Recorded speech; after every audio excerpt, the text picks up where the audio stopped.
Today there is a lot of news from the Kurakhove direction.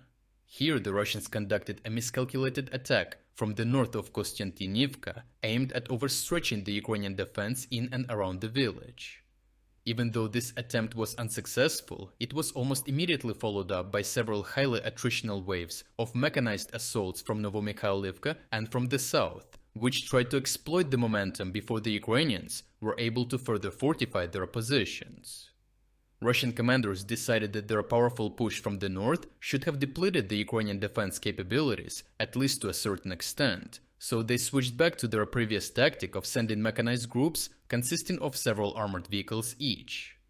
Russians evaluated the potential routes and decided that given the threat of minefields, taking the roads that they used in the preceding attacks was less risky than trying something new to achieve a tactical surprise, so they launched their assault just to the south of the small lakes between Kostiantynivka and Novomykhailivka.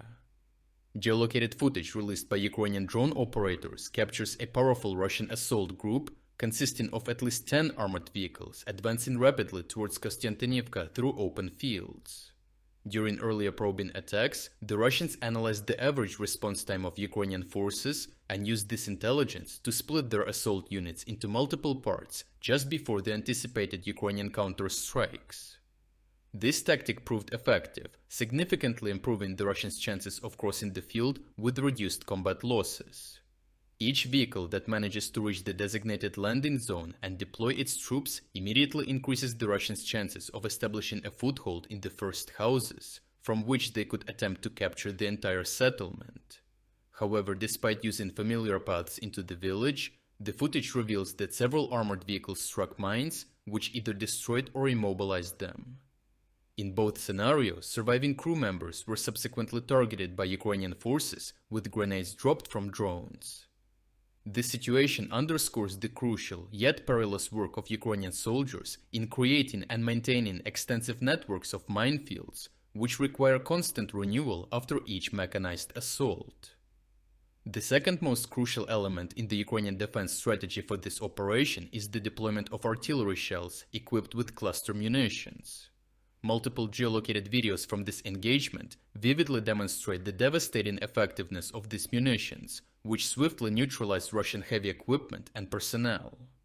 The visual evidence also suggests that the current influx of Western military aid has significantly improved the Ukrainians' ability to engage the enemy without the need to conserve ammunition, a stark contrast to several months ago when, for instance, the fall of Avdiivka into Russian hands was partly due to a shortage of artillery shells and air defense resources. This availability of munitions has enabled the Ukrainians to counter the new Russian tactic of splitting their units during assaults, allowing them to inflict critical damage on the enemy forces while they are in motion. The third Ukrainian countermeasure is the usage of kamikaze drones.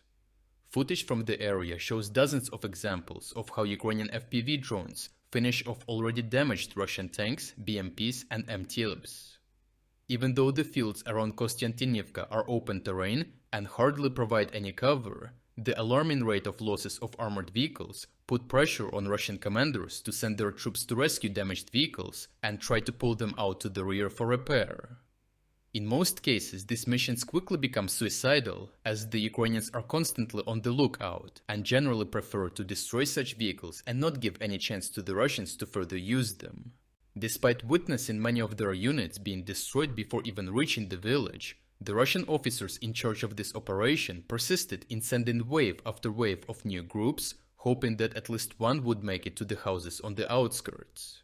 Their persistence eventually paid off, as evidenced by a video released by the Ukrainian 79th Air Assault Brigade, which shows two Russian MTLB vehicles managing to reach the first block of destroyed houses under relentless Ukrainian fire. The troops quickly disembarked and scrambled for cover. Notably, these two armored vehicles were outfitted with large metal plates on top, presumably to offer additional protection. However, as the video reveals, this added armor proved insufficient. Despite attempts to retreat, the vehicles were swiftly neutralized.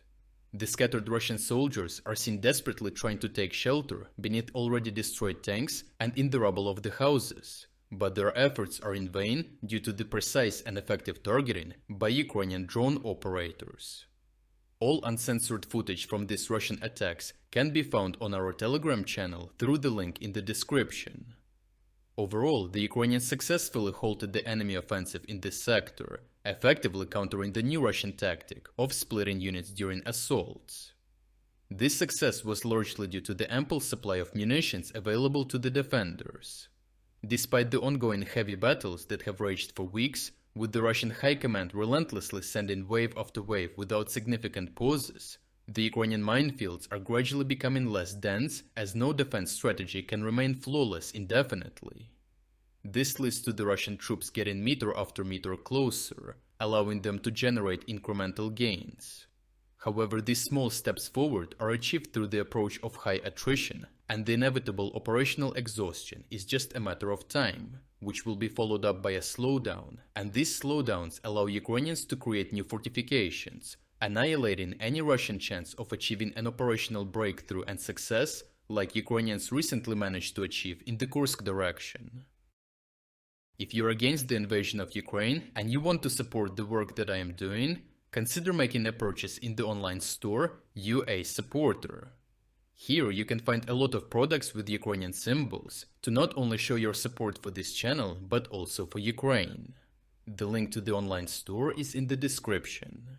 Thank you for watching this report, and I will see you in the next one.